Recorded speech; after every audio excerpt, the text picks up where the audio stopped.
Bonjour, aujourd'hui je vais vous parler d'un sujet quelque peu tendance, les dupes. Les... Eh ben voilà, un dupe. Commençons par le commencement. Que désigne-t-on par le terme dupe en matière de propriété intellectuelle? Un dupe est une imitation de produit, en général haut de gamme, plutôt connu et recherché par le consommateur. Bonjour à tous, j'espère que vous allez bien. Ravi de vous retrouver pour vous proposer les nouveaux dupes que j'ai dénichés pour vous. Aujourd'hui, je vous présente un dupe dans le sens où il coûte beaucoup moins cher que l'original, tout en étant grandement inspiré de celui-ci, tant en termes de design que de texture. Clairement, les dupes sont des produits qui ressemblent fortement aux originaux, dont la marque fait le prix, mais qui n'en sont pas. Regardez-moi ce sac hashtag du Prada. Regardez-le, ce mignon, lorsqu'il est porté. Effet garanti auprès des copines, je vous le dis.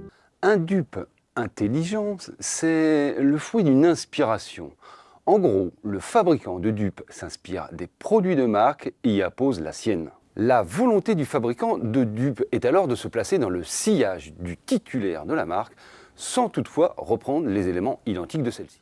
Oui, c'est de ce sac dont je vous propose un dupe. Mais la frontière de la contrefaçon est facilement et régulièrement franchie, ou celle de la concurrence déloyale. Mais qu'est-ce qu'il raconte, lui? Je propose des dupes, moi, pas des contrefaçons.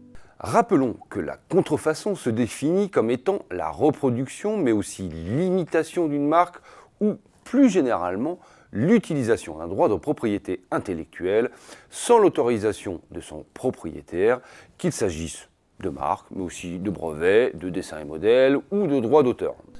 Mais je comprends pas, il n'y a aucun rapport avec mes produits. Dans le cas d'un litige sur fond de contrefaçon d'un droit de propriété industrielle, la jurisprudence retient la présence ou non d'un risque de confusion entre l'original et la copie pour le consommateur moyen. Non mais attendez, moi je dis clairement que ce ne sont pas les originaux. Je ne mens pas à mes clients, donc ils ne peuvent pas se méprendre sur l'origine des produits que je leur propose. Et même si le vendeur annonce clairement qu'il s'agit d'un dupe, cela ne l'exonère pas de la contrefaçon. En effet, le fait que l'acheteur soit informé qu'il ne s'agit pas du produit original n'empêche pas l'infraction. Quoi? Mais comment je fais alors? De façon constante, on apprécie la contrefaçon selon les ressemblances et non selon les différences. Et remettons bien l'église au milieu du village. Le fait de ne pas apposer la marque sur un produit ne suffit pas, loin de là, à considérer qu'il n'y a pas contrefaçon. Bon, je reprends là où j'en étais moi.